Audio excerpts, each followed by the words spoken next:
प्यारे बच्चों नमस्कार। JCERT के DG स्कूल में आपका स्वागत है।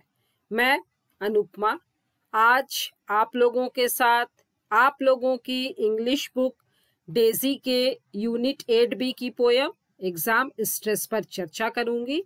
बच्चों आज इस भाग में हम लोग एनाग्राम पर चर्चा करेंगे। Can you find some smaller words in the following. यहाँ पर एक एग्जाम्पल दिया है। टावरिंग एक वर्ड है और इससे छोटे छोटे दूसरे वर्ड्स बनाने हैं। तो यहाँ पर टावरिंग से बना है टो, वो, टावर और रिंग। तो इसी तरह से हम लोगों को नीचे दिए हुए शब्दों से नए शब्द बनाने हैं। तो पहला शब्द है ब्रदर, भाई। तो इससे हम लोग बनाएंगे BROTH ब्रोथ, मतलब कि सूप या शोरबा। फिर अदर दूसरा और द।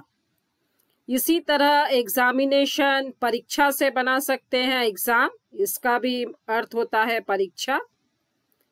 एंड चींटी और नेशन देश। पेरेंट्स का मतलब अभिभावक, तो पेरेंट्स से बना सकते हैं आर, रैट चूहा और रेंट भाड़ा देना। अदरवाइज से हम लोग बना सकते हैं अदर, द और वाइज बुद्धिमान।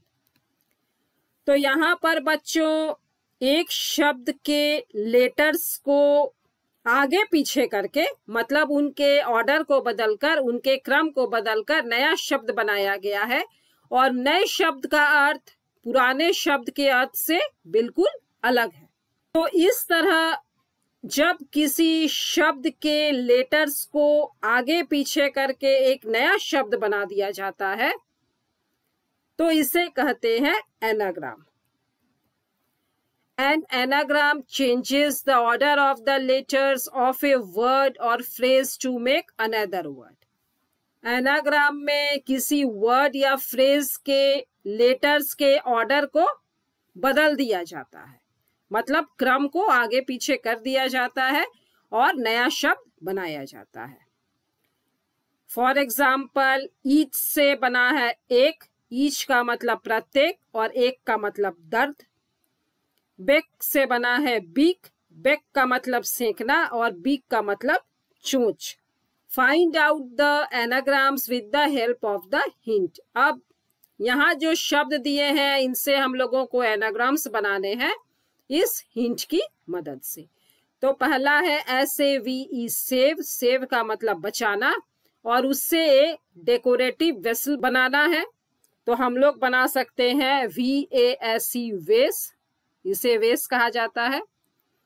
इसी तरह SPARE स्पेयर का मतलब बख्श देना और उससे एक हंटिंग टूल बनाना है, शिकार करने का एक औजार बनाना है। तो हम लोग बना सकते हैं SPEAR स्पीयर, स्पीयर का मतलब भाला। फिर जो शब्द है LUMP लंप, लंप का मतलब गांठ और उससे एक फल बनाना है। तो हम लोग बनाएंगे PLUM प्लम, प्लम का मतलब आलू बुखारा। THIN थिन पतला और उससे क्लू बनाना है, तो उससे बनेगा हिंट, HINT हिंट। इसी तरह से BARE बेयर, बेयर का मतलब होता है नंगा और उससे एक एनिमल, एक जानवर बनाना है। तो बनेगा BEAR बियर भालू। STEP स्टेप कदम, the animal we kept in our home, वे जानवर जिन्हें हम अपने घरों में रखते हैं, पालतू जानवर। तो बनेगा पेट्स, PETS पेट्स पालतू। NOTE नोट, नोट का मतलब रुपए, जैसे 5 रुपी नोट और उससे बनेगा साउंड। तो यहाँ पर देखिए TONE tone. CAFE cafe, cafe का मतलब कॉफी हाउस और उससे पार्ट ऑफ बॉडी बनाना है, तो उससे बनाएंगे FACE फेस, चेहरा। तो बच्चों यहाँ पर आप देख रहे हैं कि जो ओरिजिनल वर्ड है उसके लेटर्स को आगे पीछे करके एक दूसरा शब्द बना दिया गया है और जो नया शब्द बन रहा है उसका अर्थ अपने ओरिजिनल शब्द के अर्थ से बिल्कुल अलग है। तो इसे ही एनाग्राम कहा जाता है। तो मुझे उम्मीद है बच्चों कि आप लोगों ने एनाग्राम का अर्थ अच्छी तरह से समझ लिया होगा और आप लोग खुद भी इसी तरह से नए शब्द बनाने का प्रयास कीजिएगा। मिलते हैं बच्चों नए वीडियो में इंग्लिश के एक नए चैप्टर के साथ। तब तक स्वस्थ रहिए, सुरक्षित रहिए, पढ़ते रहिए। Thank you.